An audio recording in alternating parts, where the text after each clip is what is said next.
There's no secret formula for scaling support and boosting customer satisfaction. But there is the all-new Service Hub from HubSpot. It makes it infinitely easier to scale customer support and increase retention. By bringing service and support together in one powerful platform, you can deliver the best experiences for your customers and your teams. Free up time for your reps to focus on complex issues with an AI-powered help desk. Proactively drive retention with customer health scores that help keep your business ahead, stopping churn in its tracks. And give your entire go-to-market team the data they need to operate as one unified, powerful front. All so you can better connect with customers and keep them happy. Secrets out. HubSpot Service Hub is a game changer. Visit HubSpot.com/service to do more for your customers today. Happy Friday. It's May 10th. I'm John Weigell with Ben Berkley, and this is the Hustle Daily Show.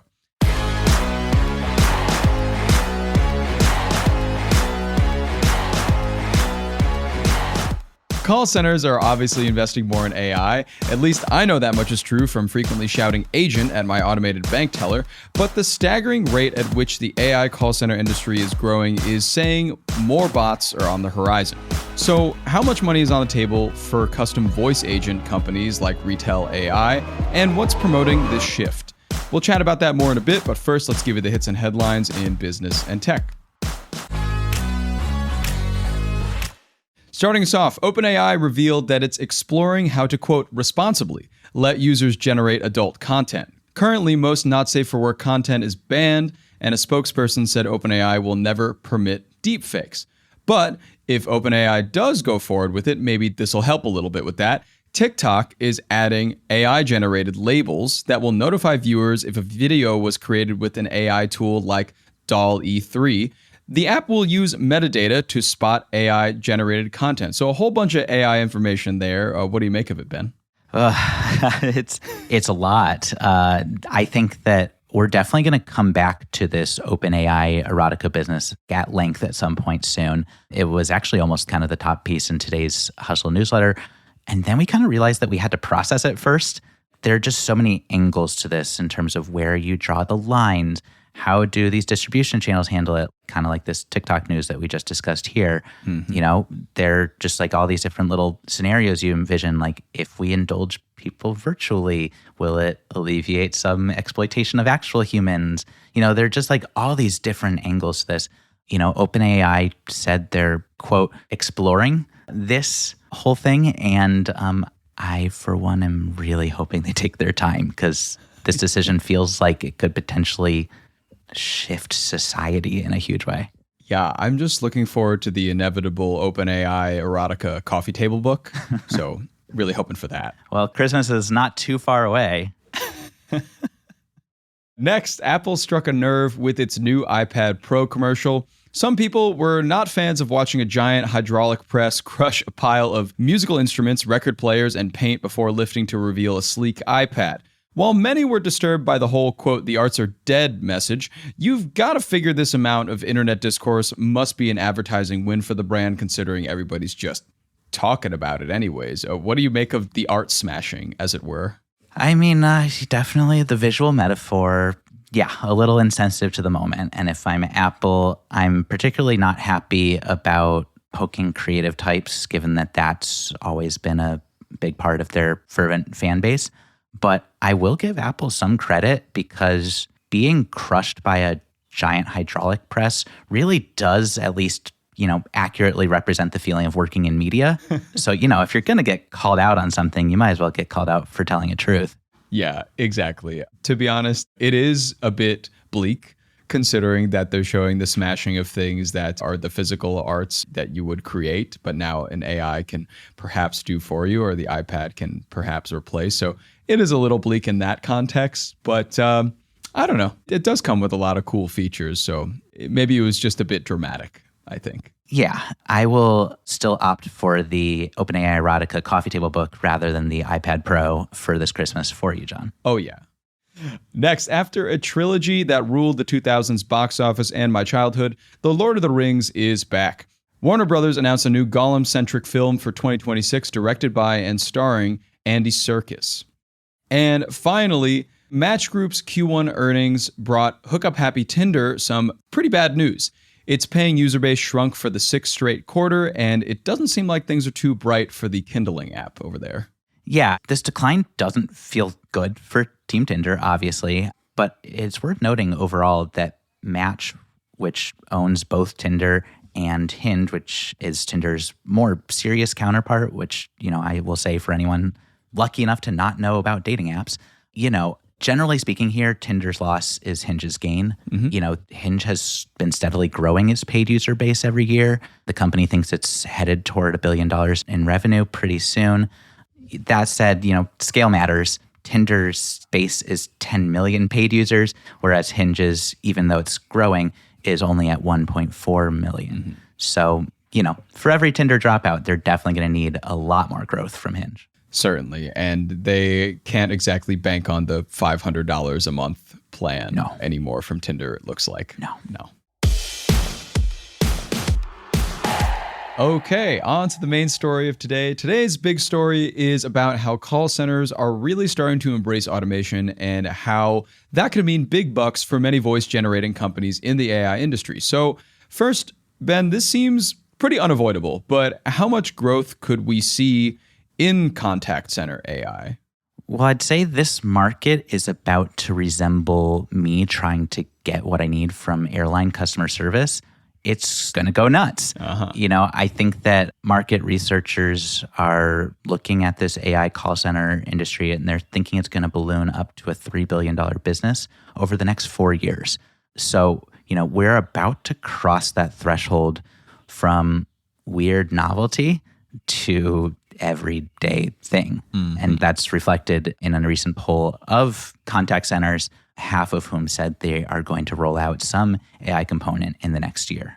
Right. And I know some people are quite against this, some people are quite for it, but it doesn't really matter which side of the fence you're on. It seems like it's kind of happening anyway. But what do you think is the big reason for this happening? It seems like an obvious shift almost, but is there something more behind that?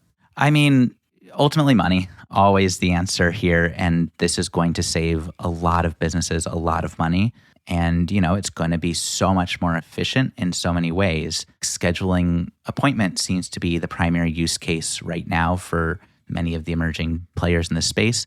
And it makes sense. We've seen so many scheduling tools already out in the world that we're all used to working with computers on this anyway. Like if I try to make a restaurant reservation or a doctor's appointment and they don't offer some sort of online component, I'm like, do I really want to go to this place? Is this are they just do they have a computer? Doesn't seem legit, right? Yeah, so it's definitely meeting people where they're comfortable at this point. But no matter what we talk about here, we can't not talk about the human cost, which is going to be extraordinary. Right. And it seems like this has the potential to slim down a lot of call centers in the near future and make it more of an AI task. As we're going to figure out through this conversation, I'm sure you still have to have some people there to take these calls and some people to give answers that an AI bot simply can't do right now. But there is this company called Retail AI that I mentioned up top, and they're kind of all about creating custom voices. Do you see them being a big player along with other companies in their sphere in the future? Yeah, I think we don't know yet who's going to win. I will note that Google Cloud has a tool kind of in this space. They do. And so, anytime you're a startup and you see big tech in that same picture, you'll find your businesses to work with, but it's tough to get way up to scale. But, it's a big market. And unfortunately, there are a lot of people to replace. Just for context here, my very rudimentary research shows about 3 million people working in contact centers in the US, another 3 million plus between India and the Philippines. So those are just a lot of jobs that are going to evaporate very quickly. And, I think retail has definitely the right track in that they're building much more customizable, they're calling them voice agents that a company can make sure isn't just giving a couple standard answers, but it will learn essentially all of your company policies and all of that. And kind of seems like it will also not really have any lag in response to customer questions. So it seems like a good product at the right time. And also yikes, which is always the case with AI right now. Yeah, definitely the yikes. I think something that you mentioned that I hadn't even thought about before was the implications of jobs internationally, because as we know, a lot of American companies have offshore call centers, people answering the phones in different countries and such. So that could be a big issue for a lot of these companies going forward. Yeah. And I mean, it's not a glorified industry here, but it also, modest paying work in a lot of parts of the world. And, any of those jobs being rendered obsolete will definitely hurt global economies. It's just going to hurt people. It's also, for all of this job loss talk, it's also potentially going to be a loss for customers. I think that when we're calling someplace and we have a frustration with some good or services, we just want basic validation from another human that those frustrations are fair and can be alleviated at some point. And I don't know if you're going to get that from a bot.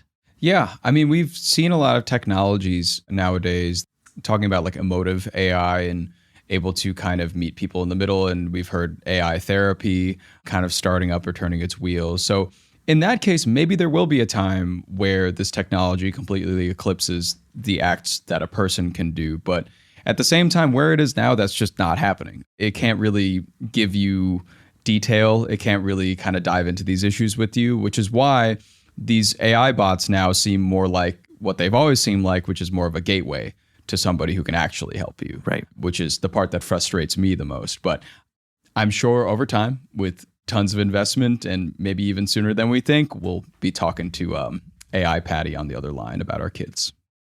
Yeah. I mean, I guess if there's one silver lining here, you're going to feel a lot less guilty when you start just like getting really testy with those bots. You're like, I don't know, you can hear my rage. I don't care. You're not real. Wow. You heard it first. Ben Berkley, first to go in the robot apocalypse. They are targeting you. Oh, well, had a good run.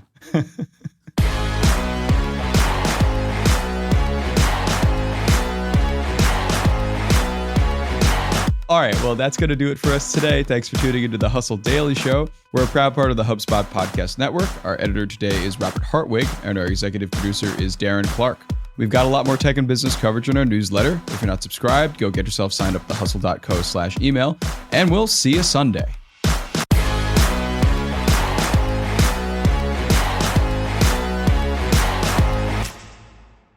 Hey, everybody, I got a great podcast to tell you about. It's called Truth, Lies, and Work, and it's brought to you by the HubSpot Podcast Network, the audio destination for business professionals. On this show, you can join husband and wife team Al and Leanne Elliott as they dispel myths, impart wisdom, and answer all your questions about finding, keeping, and motivating great people. They actually just did an episode with John Smith, who is the manager and agent of famous Argentinian soccer player Diego Maradona. He talks about in this episode how he was able to manage the global superstar, athlete, celebrity that Maradona is and was. It's a great listen. You better get out there and check it out. And you can listen to Truth, Lies, and Work wherever you get your podcasts.